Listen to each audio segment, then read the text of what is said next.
For my midterm video essay, I want to be taking a look at Fritz Lang's 1927 Metropolis and the long-lasting effects it's had on modern-day cinema. Frederick Christian Anton Lang, or better known as Fritz Lang, was born on December 5, 1890, and was an Austrian-German filmmaker, screenwriter, and occasional film producer and actor. He is dubbed the Master of Darkness. Lang has had a few works come out before Metropolis, but none as well known as Metropolis. At its initial release, the film went far over budget and nearly caused the collapse of the German film studio UFA. At the time, the film's budget was $1.2 million in 1927. Adjusted for inflation, that is roughly around $16 million today, being kind of like one of the first blockbuster-type budgeted movies back then. German Expressionism defined is a number of related creative movements in Germany before World War I that peaked in the 1920s in Berlin. German Expressionism was moving forward at the start of his career. Lang combined popular genres with expressionist techniques to create a synthesis of popular media with art cinema.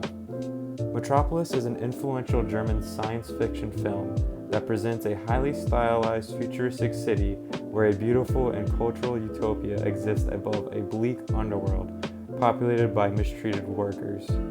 When the privileged youth Freder, played by Gustav Froelich, discovers the grim scene underneath the city, his intent becomes to help the workers.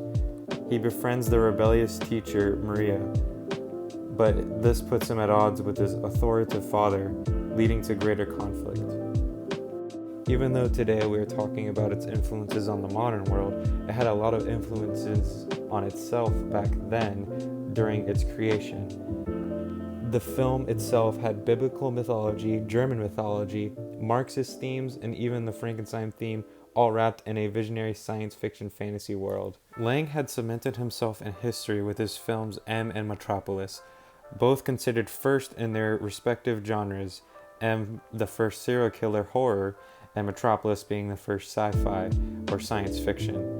Metropolis has countless references made today, and its legacy truly lives on. The overriding theme of Metropolis is stated flat out on the screen. The mediator between the brain and the hands must be the heart. Freder, the mediator, whose heart is full of love, mediates between the brains, the thinkers, the masters, and the capitalists, and the hands, the doers and the workers of the underworld. The creation of the city Metropolis itself was believed to be made after one of Lang's trips to New York City and seeing Times Square. No other film can be surpassed in terms of production design. It is rumored that there were thousands and thousands upon extras on set during the filming of Metropolis, but Lang himself said that there was never anywhere between 250 to 300 at the time. Even with its theme, today we still see similarities between the ruling class and the elite versus the working class and the middle class, and the division that lies in between that. This movie also gave out another legacy, and that is from the cinematographer Eugene Shuftan. He used mirrors to project actors into miniature models or drawings of the set. This process is now taking his last name and is still used today, and a modern example would be the Lord of the Rings, The Return of the King.